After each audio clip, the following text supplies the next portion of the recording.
নমস্কার বন্ধুরা, রকি কিচেনের তরফ থেকে সকলকে স্বাগত জানাচ্ছি। আবার একটা রেসিপি আপনাদের মাঝখানে শেয়ার করতে চলেছি, সেটা হলো চিংড়ি মাছ দিয়ে ক্যাপসিকাম আলু ভাজা। তাহলে চলুন দেখে না যাক আজকের রেসিপি। ওভেনে একটা কড়াই বসিয়ে এতে দিয়ে দিচ্ছি বেশ কিছুটা সরষের তেল। তেলটা গরম হয়ে যাওয়ার পর দিয়ে দিলাম দুটো শুকনো লঙ্কা, এটাও কিন্তু ভালোভাবে ভাজা হয়ে গেছে।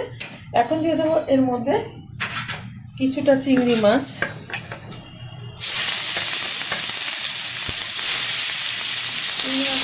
ভালোভাবে ভেজে নিচ্ছি। দিয়ে দেবো হাফ চামচ হলুদ গুঁড়ো,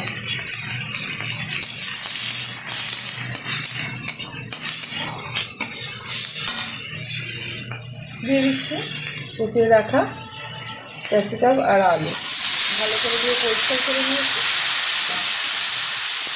এবার একটু নেড়ে চেড়ে নেব।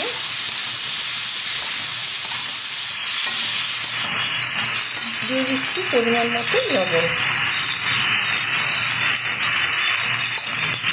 খুব সাধারণ ঘরোয়াভাবে একটা রেসিপি দেখাচ্ছি, প্রত্যেকে ভীষণ ভালো জানে, তবুও আমি আমার মতো করে দেখিয়ে থাকি প্রত্যেকটা ভিডিও, আর এটাই আপনাদের মাঝখানে আজকে শেয়ার করেছি।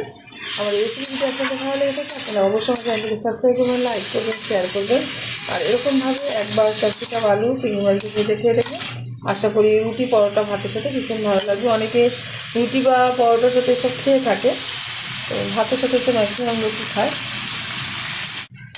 বেশ কিছুক্ষণ সময় আমি নেড়ে নিয়েছি, আর এখান থেকে কিন্তু এই যে জল বেরিয়ে এসেছে। যত এটা আমি ভাজা শুরু করব, এই ক্যাপসিকাম থেকে কিন্তু জল বেরিয়ে আসবে। এখন দিয়ে দিচ্ছি এর মধ্যে খুব সামান্য পরিমাণে একটু চিনি, এতে কিন্তু স্বাদটা ভীষণ ভালো আসবে ভাজার। তো আপনারা যাদের অপছন্দ তারা ব্যবহার করবেন না।